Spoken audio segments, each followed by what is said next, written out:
Unit 4. Ang ating aralin ay alamin at itala ang kinalabasang pagsubok at pakikipagsapalarang laro.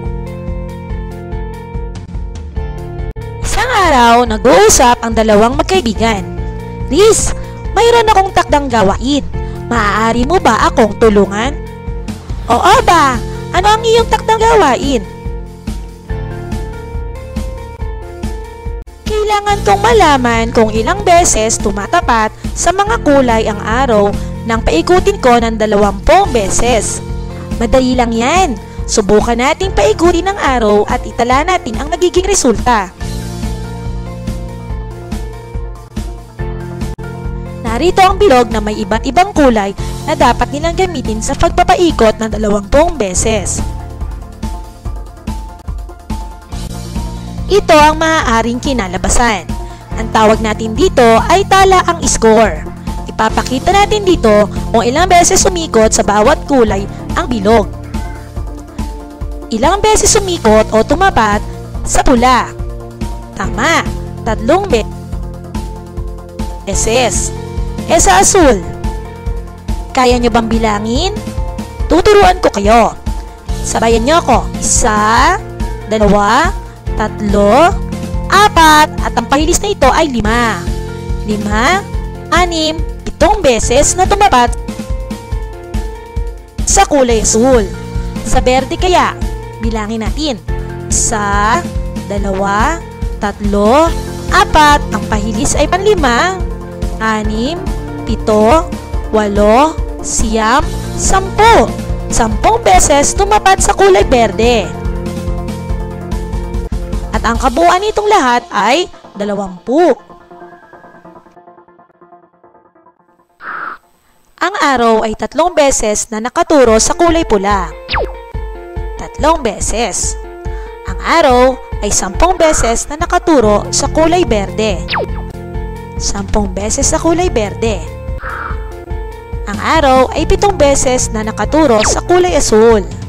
7 beses sa kulay asul na may kabuuang 20.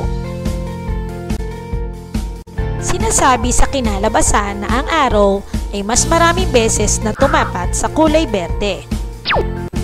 Ito ay 10 beses na tumapat sa kulay berde at may kakaunting bilang naman sa kulay pula, kung saan ay 3 beses na tumapat ang araw sa kulay pula. Yan naman ang susunod na bilog. Ito ay may araw. Maaari kayang paikutin ang araw at hihinto sa tapat ng kulay dilaw o sa tapat ng kulay puti. Tama! Tiyak na palaging hihinto ang araw sa kulay dilaw sapagkat dilaw ang kulay ng buong bilog. Ang salitang tiyak ay nagsasabi na ang kinalabasan ay palaging nangyayari.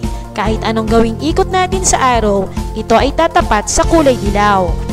Di maaaring huminto ang araw sa kulay puti tuwing ito ay paiikutin. Ang salitang di maaari ay nagsasabi na ang kinalabasan ay hindi maaaring mangyari dahil wala namang kulay puti sa bilog.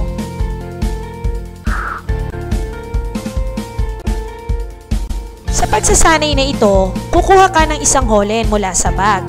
Tandaan ang kulay ng holen na iyong kinuha. Ibalik ang holen sa loob ng bag at ihalo sa ibang holen. Muling kumuha ng isang holen. Bago mo gawin ang gawaing ito, ay naiisip mo na ang kalalabasan ng pagsasanay. Una, aling kulay ng holen ang mahirap kunin? Tingnan sa larawan. Bakit kaya mahirap kunin ang kulay na iyong napili? Ikalawang katanungan, aling kulay ang madaling kunin? Bakit kaya? At ikatatlo, sa anong pagkakataon maaaring makuha ang berdeng holen? Bakit? Narito ang isang chart. Sa unang hanay ay ang kulay ng holen. Mayroon tayong kulay dilaw, kulay pula at kulay asul. Sa ikalawang hanay ay ang score at sa ikatlong hanay ay ang kabuuan. Sagutin ang mga katanungan. Una, kung ang isang berdeng holen ay idinagdag sa ibang mga holen na nasa bag, anong kulay ng holen ang iyong makukuha at bakit? Ikalawa, ano ang pagkakataong makukuha mo ang itim na Holland sa bag? Para sa inyong gawaing bahay, kailangan mo ng 2 pirasong barya. Ang pisong barya ay may 2 mukha.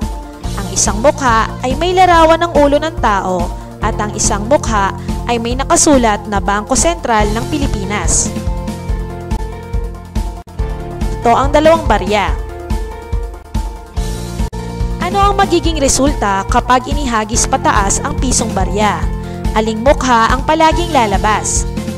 Ihagis pataas ang 2 pisong barya. Ihagis ito ng 20 beses. Itala ang score sa talaan sa ibaba. Ito ang talaan.